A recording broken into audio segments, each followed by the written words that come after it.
I had the privilege of talking about Nelson, NLST. Are the results similar?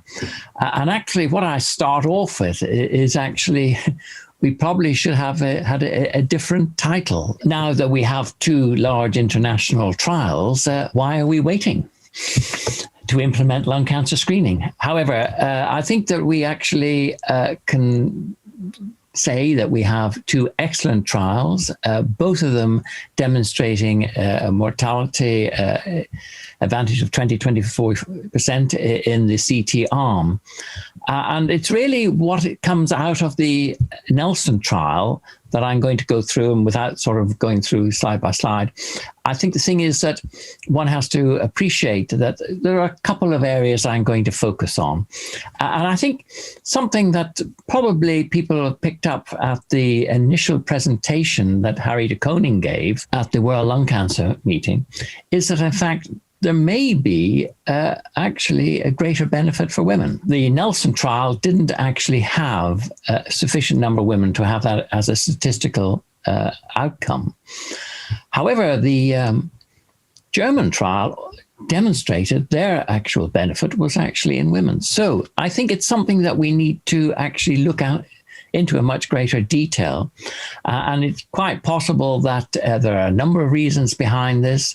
And it may be that there's higher, let's say, disease in men, let's say cardiac disease, and so on. So I think the thing is that it's something that we need to consider. And also, actually, does that mean, do we change the recruitment way for women? Do we take them on earlier?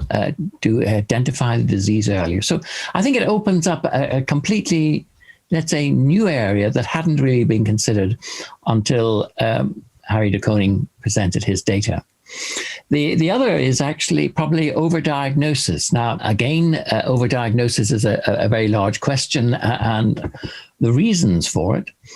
And I think the thing is that the Nelson reported 8.9%, where the NLST actually produced a figure of 18% initially. Then they suggested it possibly went down much lower to 3% in a recent publication.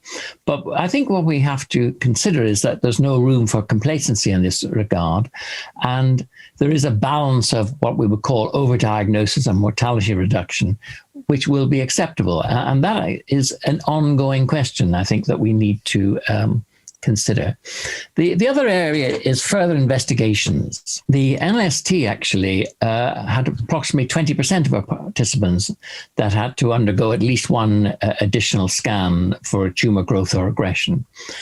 Now, the Nelson introduced if I can call it, a very rigorous radiology protocol, and they utilize volume and volume doubling time.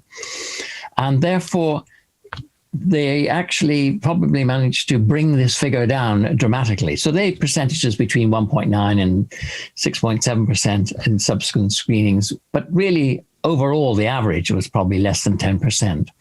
And therefore we have to consider, again, going forward, what is an acceptable further investigation rate? And I think 10% at this moment in time is probably something that we would consider acceptable. If I can just sort of move slightly to one side, I've been involved recently in a Nature Reviews and Clinical Oncology review, and this was with my colleague Matthias Ukirk.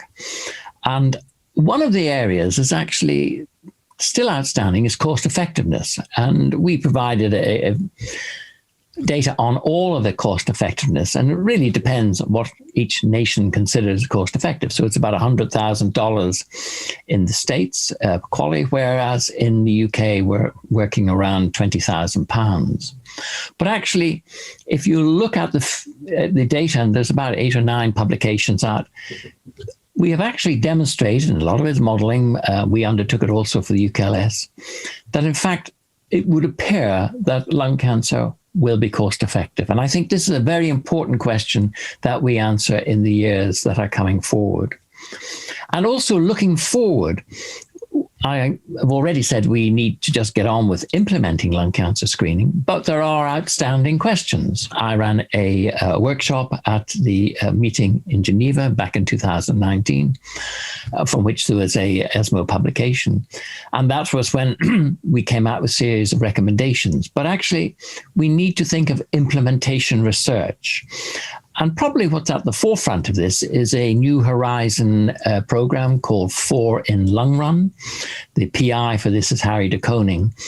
And there are a number of outstanding questions that can be answered in ongoing trials. Doesn't mean we stop, we carry on. But in fact, we can learn by, let's say, moving forward and asking these questions. But I think I also need to mention, I feel that the UK has really led implementation of lung cancer screening within the European environment. And after the UKLS trial was published, first of all, the Liverpool Healthy Lung Project was initiated and was covered by the Liverpool CCG, followed by the Manchester Lung Health Check, followed by the Lung Screen Uptake Trial, followed by the West London Lung Cancer Screening Trial, and then there's a Yorkshire Lung Screening Trial. And all of these have sort of built up a lot of impact within the country that they actually want to get on and undertake screening. And that, I feel, really created the springboard for the NHS England targeted screening. Now, we were all about to start this, and the area I'm in is Liverpool, Halton, and Knowsley, but there, first of all, there were 10 sites. Now there's many more that have been identified. Unfortunately, COVID has brought that to let's say it's delayed its implementation, but hopefully we can start that again, if I sort of say this summer going into the autumn. And when you actually think of the numbers, the rollout has the potential, this was really at the first stage, of reaching about 600,000 people over 4 years and detecting probably about 3,400 cancers. And if we look at all the new sites that are now being involved, that figure will be increased. And in fact, I just wanted to leave the participants watching my presentation with what we call spirals, screening, planning, and implementation rationale for lung cancer. And this is an area that we feel we have identified all of the major questions that need to be addressed in the coming years. How to identify high-risk individuals. If I can just put in, we've just validated the LLP, there's now LLP version 3, and was published in the Thorax this year. And NHS England are using the LLP and the PLCO to identify high-risk individuals. It's how we recruit individuals, how we actually bring people on board. Probably after COVID, it's going to be through telephone calls, but actually, do we have one-to-one with nurses? Then the whole area of nodule management, and the British Thoracic Society have produced a guidelines, and that has continuously been upgraded, let's say, revised, and one really looks at how one can improve that. The screening frequency. Do we actually screen every year, or can we actually use the results from the first year of screening, that will help us actually say, well, these people are at lower risk and possibly only screen every 2 years. These are suggestions, and these are areas that people are working on. And in fact, from a financial point of view, yes, there will be benefits, but how many cancers will we miss? And that is something that is continuously considered. I've already mentioned the sex differences. Is there something within the results that came from Nelson that we should be looking into in greater detail?